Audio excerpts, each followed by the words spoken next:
Okay, so let's say I built this rocket and I want to animate it.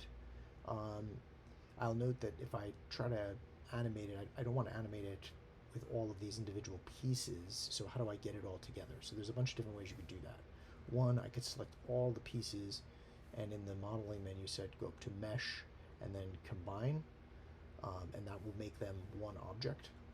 Um, Another way that I could do it is I could, um, and that's not advisable because it gets difficult to edit any individual piece if you need to do that after the fact. Although if you're done editing, maybe that's an okay way to go. Another way you could do it is that you could select all of them and hit uh, Control or Command G and turn them into a group. And now, if you select the group, you get the whole object. The only issue is that um, if you select in the window here, if you select try to select the group, and you select on the rocket, you're just getting individual pieces. You have to hit the up arrow to get to the group. So that's not really ideal. So then another method that you might use is to say that the body is the parent and take everything else and middle mouse drag it underneath the body. And now if I select the body, I get everything. However, if I select the cone, then I still have to hit the up arrow. So I'd have to remember that the body is the parent, which is not an awful way to go either.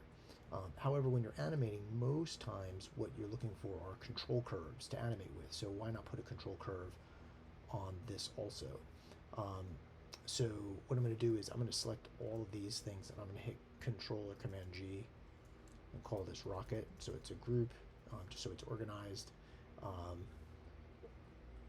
and I'm going to then select all the individual pieces, and under the modeling uh, tab, I'm just going to make sure to freeze the transformations and clear the history from that stuff. And the rocket, clear the history, although there isn't any history there.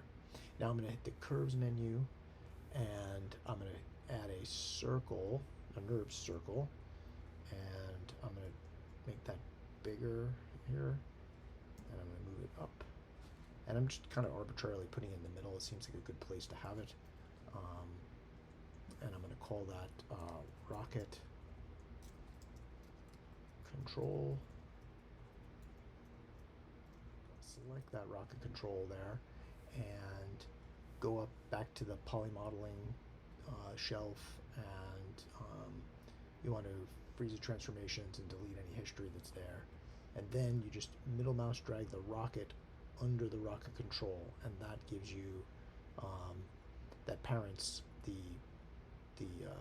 all the whole model to the curve. So now, if you're an animator, you know that you're just selecting the curve as the thing to animate, and not selecting the object itself. And that's a quick way to create a control curve.